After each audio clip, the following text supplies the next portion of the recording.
ಪ್ರಿಯ ವೀಕ್ಷಕರೇ, C9 ಕನ್ನಡ ಸುದ್ದಿವಾಹಿನಿಗೆ ಸ್ವಾಗತ. ನಾನು ನಿಮ್ಮ ಸುಮಾ ಪಾಟೀಲ್. ಕಲಬುರಗಿ ಜಿಲ್ಲೆಯ ಚಿಂಚೋಳಿ ತಾಲೂಕಿನ ಪಟ್ಟಣದ ಚಂದಾಪುರ ಬಂಜಾರ ಭವನದಲ್ಲಿ ರಾಜ್ಯ ಮಾಹಿತಿ 10 ಸಾಮಾಜಿಕ ಕಾರ್ಯಕರ್ತರ ವೇದಿಕೆಯ ಚಿಂಚೋಳಿ ತಾಲೂಕು ಘಟಕ ನೂತನ ಅಧ್ಯಕ್ಷ, ನೂತನ ತಾಲೂಕು ಪದಾಧಿಕಾರಿಗಳ ಪದಗ್ರಹಣ ಕಾರ್ಯಕ್ರಮ ಜರುಗಿತು.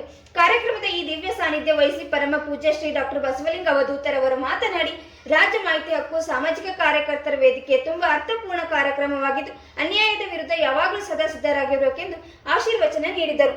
ಈ ಸಂದರ್ಭದಲ್ಲಿ ತಾಲೂಕು ಕಾರ್ಯನಿರ್ವಾಹಕ ಅಧಿಕಾರಿ ಶಂಕರ್ ರಾಠೋಡ್, ಪುರಸಭೆ ಮುಖ್ಯ ಅಧಿಕಾರಿ ಕಾಶಿನಾಥ್ ಧನಿ, ತಾಲೂಕು ಆರೋಗ್ಯ ಇಲಾಖೆ ಅಧಿಕಾರಿಗಳಾದ ಡಾಕ್ಟರ್ ಮೊಹಮ್ಮದ್ ಗಫರ್, ರಾಜ್ಯ ಮಾಹಿತಿ ಹಕ್ಕು ಸಾಮಾಜಿಕ ಕಾರ್ಯಕರ್ತರ ವೇದಿಕೆ ಕಲಬುರಗಿ ಜಿಲ್ಲಾ ಅಧ್ಯಕ್ಷರಾದ ರಾಜೇಂದ್ರ ಪ್ರಸಾದ್, SK ರಾಜ್ಯ ಮಾಹಿತಿ ಹಕ್ಕು ಸಾಮಾಜಿಕ ಕಾರ್ಯಕರ್ತರ ವೇದಿಕೆ ತಾಲೂಕು ಅಧ್ಯಕ್ಷರಾದ ಅನಿಲ್ ಬಿರಾದರ್, ಅಗ್ನಿಶಾಮಕ ಅಧಿಕಾರಿ SK ಹಸನ್, ಗೌರವಾಧ್ಯಕ್ಷರಾದ ಪ್ರಕಾಶ್ ನಿಷ್ಠಿ, ಶರಣು ಪಾಟೀಲ್, ಮೊತ್ತಪ್ಪಳ್ಳಿ, ಪ್ರೇಮ್ ಸಿಂಗ್ ಜಾಧವ್, ಸಂತೋಷ್ ಗುತ್ತೇದಾರ್, ಮಾರುತಿ ಗಂಜಗಿರಿ, ನರಸಮ್ಮ ಅವಂಟಿ, ರೇಣುಕಾ ಪವನ್ ಮೇತ್ರಿ, ಮುದ್ದು ಮಕ್ಕಳು ಹಾಗೂ ಸಾರ್ವಜನಿಕರು ಉಪಸ್ಥಿತರಿದ್ದರು.